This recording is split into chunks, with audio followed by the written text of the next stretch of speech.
మీ business ని develop చేసుకోవాలని అనుకుంటున్నారా? అయితే వెంటనే సంప్రదించవలసిన ఫోన్ నంబర్ 7729969299. బీజేపీ బిల్లా రంగాలు కొత్త డ్రామాకు తెరలేపిండ్రు. ఒకవైపు కిషన్ రెడ్డి, మరొక వైపు బండి సంజయ్.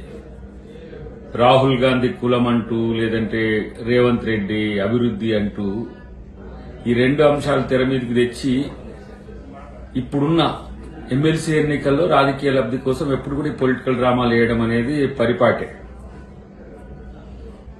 ఇవాళ వాళ్ళు రాజకీయాల కోసం మాత్రమే ఎప్పుడైనా సరే మాట్లాడతారు తప్పితే రాష్ట్ర ప్రయోజనాల కొరకు ఏ రోజు మాట్లాడిన దాఖలాలు లేవు.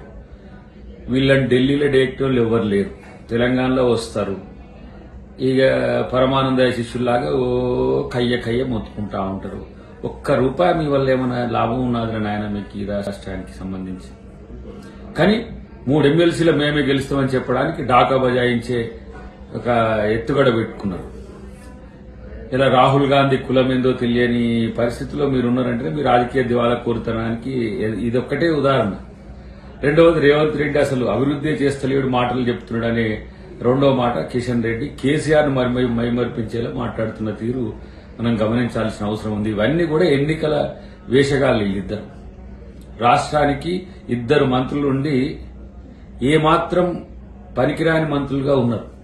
దేశం కొరకు రాజీవ్ గాంధీ ప్రాణత్యాగం చేసిన రోజు ఏ సాంప్రదాయాల ప్రకారం ఖననం జరిగిందో తెలియదా సన్నాసులారా మీ ఇద్దరికి?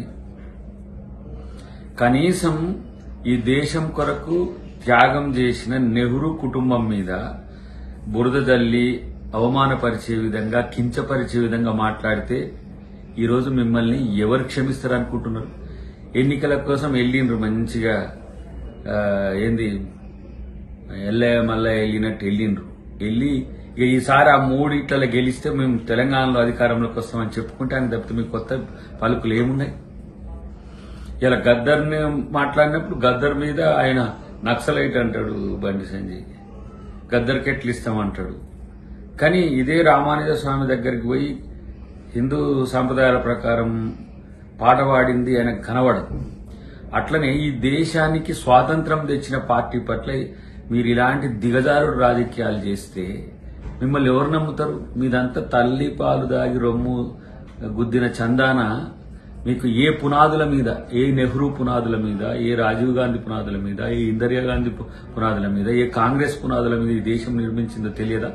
అధికారం కావాలి, సన్నాసులకైనా అధికారం కావాల్సిందే, గాని ప్రజల కొరకు మీరేం చేయరు.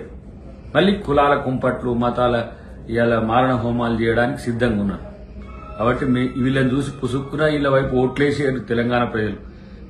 వీళ్ళతో వచ్చేది లేదు, సచ్చేది లేదు. వీళ్ళ పార్టీ రేపు భూస్థాపితమయ్యే స్థితిలో ఉంది. అది గుర్తుపెట్టుకోరు తెలంగాణ ప్రజలారా. వీళ్ళని చూసి మోసపోకండి అని చెప్పి తెలియజేస్తుంది.